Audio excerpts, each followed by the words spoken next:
Hello, this is Jackie's Proof Animals Have Souls and Psychic show, the 12th show. I'd like to give you the titles of my 3 books for new listeners. That's Moses and Jesus the Shamans and my Proof Animals Have Souls series, namely Proof Animals Have Souls and 500 plus Celebrities Go Vegetarian. My books are ebooks and paperbacks on Amazon with scholarly reviews on my website, which is www.jackiejoneshunt.com, and the Jackie is Jackie, Jones, Jones, Hunt, Hunt.com. All small case, all one word. If you click my website, the book images will come up, and if you click the book images, it takes you to the Amazon links. I welcome listeners to contact me with their views and questions, and my email is jackiejoneshunt.com. jackiejoneshunt@gmail.com. And importantly, I thank listeners with their Amazon and online bookshop reviews. Thank you for the time that you spend doing that. As a passionate decades-long vegetarian and psychical researcher myself, I have invited an English ghost hunter, Lee Craven, to this week's show. Lee was born in 1979 in West Yorkshire, England, and has a teenage son and daughter. Currently, Lee runs an urban exploring channel on YouTube called Rhythm Decay Urbex, and in the past he has worked with international medium Derek Acora and West Yorkshire Paranormal Ghost Dimension on Amazon Prime and Sky TV.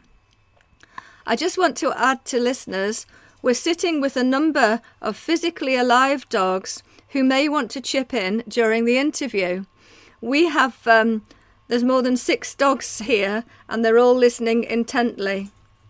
So I would like to welcome Lee to the show, Lee Craven, and I would like to ask Lee, when did you discover you are mediumistic?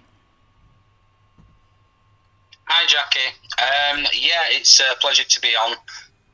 So I've always been interested in the paranormal from a very young age. It's something that I found intriguing. I got into ghost hunting in the year 2000, but I didn't develop my mediumistic abilities until around 2006. Yes. Okay. Do you see, hear or sense spirit animals? Most definitely. There was one incident in particular where I was very young, probably one of my earliest memories, and we had like a little chocolate Labrador, I believe she was, and she developed, I think it was a tumour or something like that. Unfortunately, she had to be put to sleep.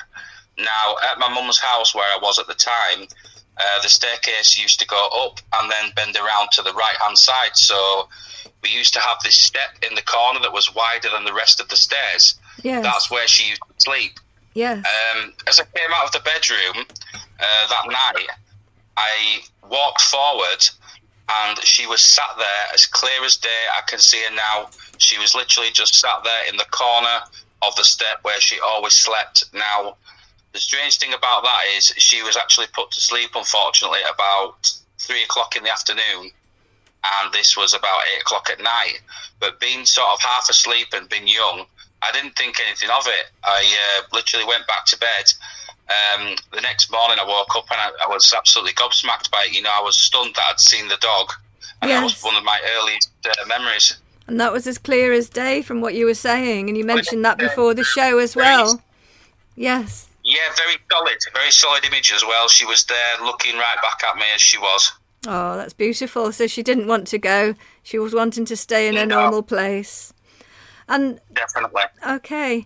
Before the show, you were telling me about an old English pub built with wooden ship beams from the 1600s. A dog-friendly Yes. pub in Baildon on the West Yorkshire moors. Would you like to share with listeners some of your ghost hunting adventures there? Because you said you've been there on a number of occasions. Yes, it's actually one of my favourite places to visit. I'm a close friend of the landlady and landlord. I got invited there for the first time probably around 6 years ago now. Yes. And I've done a number of different investigations at the pub.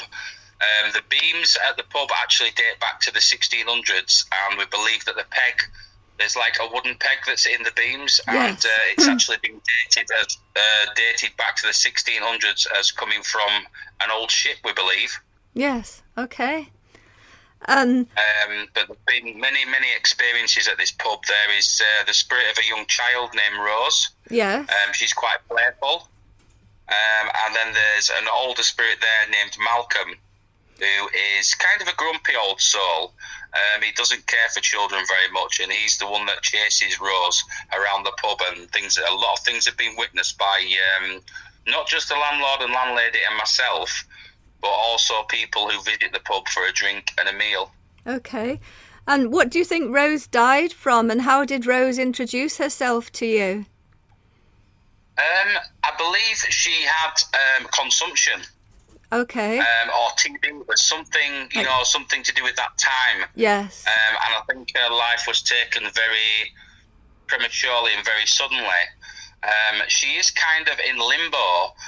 She's kind of stuck there, unfortunately. I mean, I was going to cross her over, but she's grown fond of the landlady and classes the landlady as a mother figure.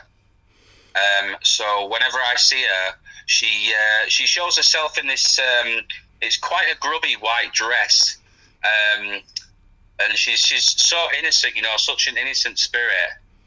But she likes to run around a lot. She keeps herself busy, but she is very intrigued with the landlady as well. That's interesting. And do the customers have experiences there?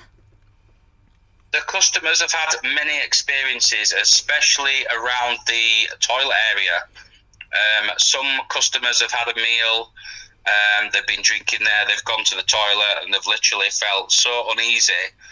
Things have happened to them that they've actually ran out of the toilet. There's like an old corridor back there. Yes. And many guests have been known to flee the toilet area as well.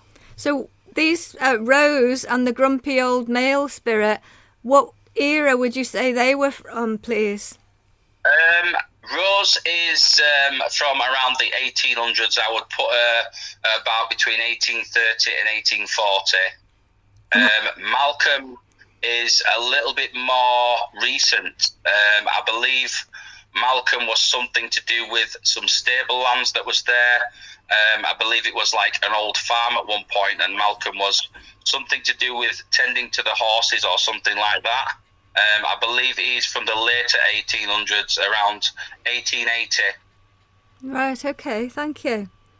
Would you like to tell listeners about your experiences in the 1800s English Stockport workhouse that later became an asylum? Because you mentioned before the show that you've done some investigation work there. I have, yes. That was a very, very interesting place, the Stockport workhouse. It dates back to the early 1800s, 1842, I believe. Yes. And it was a pauper workhouse. Now, at the time, people was crying out for work. There was actually riots because people wanted to work there. They actually wanted to get in there. But the conditions were so horrific that once they entered this place, basically you never left. You was working for food, and that was it, and shelter. When I explored this place, as I do, I explore a lot of abandoned buildings with a lot of history. Yes. And when I explored this place, I actually found a stone morgue slab in the basement that still remains as well. But one interesting story about the Stockport workhouse is the males and females were kept completely apart, and they was only allowed to see each other once a month. That's horrible, there was also... It was an horrific place. Yes. The vibes I was getting back wasn't nice. There's also some what's called suicide bars on the stairs, which is there to keep the inmates from throwing themselves down the stairs and committing suicide, which was quite horrific. The bars still remain to this day. The bars are still in place on the stairs. But the other thing that was very shocking was the layout of the building was done deliberately to disorientate people. Basically, the floors would be slanted. They would change direction very quickly to throw people off balance and disorientate people. You know, the conditions that these people was kept in was quite horrific, really. Sounds like it. What did they make in the workhouse? It sounds, as you call them inmates, it was more like prisoners, wasn't it, rather than employees? It was. It really was. I believe it was used for basically the cotton industry and things like that, you know, fabrics. Cotton, things, yes. Yes, I believe so. Wool and fabric. A lot of manual lifting involved, a lot of hard work involved. There was also children on site as well. I believe the males occupied the north side of the building. The females was on the south, and the children's quarters and schoolrooms were located in what's called crosswings of the main block. So it was built in such a way as almost like a cross. You had a giant cross, yes. And each people had their own designated areas where they would not see the other people. You know, the children were separate. The children was very young as well. It was very horrific. Okay. I'll put your contact details and YouTube channel in the blog so that people can look up the evidence that you've been collecting. So you use cameras and audio equipment. Would you like to mention some of the equipment that you use, please? Yeah, we've got actually quite a vast array of equipment that we use. I mean, obviously myself as a medium, I think the best piece of equipment is, you know, myself. Yes. I like to go in and do things raw. But for the viewer's point of view, who are always seeking more proof of, you know, that spirits exist, they want to see more proof. We do have K2 meters, which are your standard meters, you know, with the green light. You see them on a lot of shows. They emit electromagnetic field. We've also got a lot of voice recorders. We also have some custom kit as well, which has been made for us.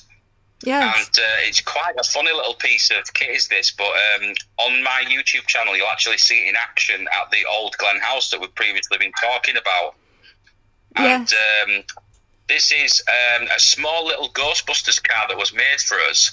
And what this does is, if anything goes near it and touches it at the back, it drives forward and the headlights flash.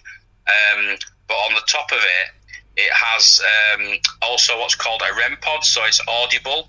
And what happens is the lights flash if it's touched at the top. It's a great piece of kit, especially for child spirits. Excellent. We've also got things like standard REM pods, which are audible if anything is to stand near those. We've got the spirit boxes, which emit white noise as well, and spirits are said to be able to communicate through them. Yes. We've got quite a vast array of kit, really. No, that sounds interesting. And you've sent me some clips of your videos where things are moving and noises can be heard.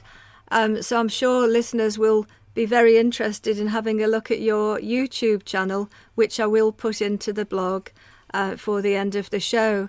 And I think we'll need to talk a bit more in the future. We'll have to get you back on another show for you to be able to give some more information about some of your other investigations and some more detail on the ones that we've already mentioned. So I would like to say thank you very much to Lee Craven, an English ghost hunter with quite a track record of experience. So thank you very much, Lee, for coming along, and I hope you'll be able to come back another time and we can go into things in more detail. So it's a pleasure speaking with you. Thank you for having me. It's been a pleasure to speak to you all. Thank you very much.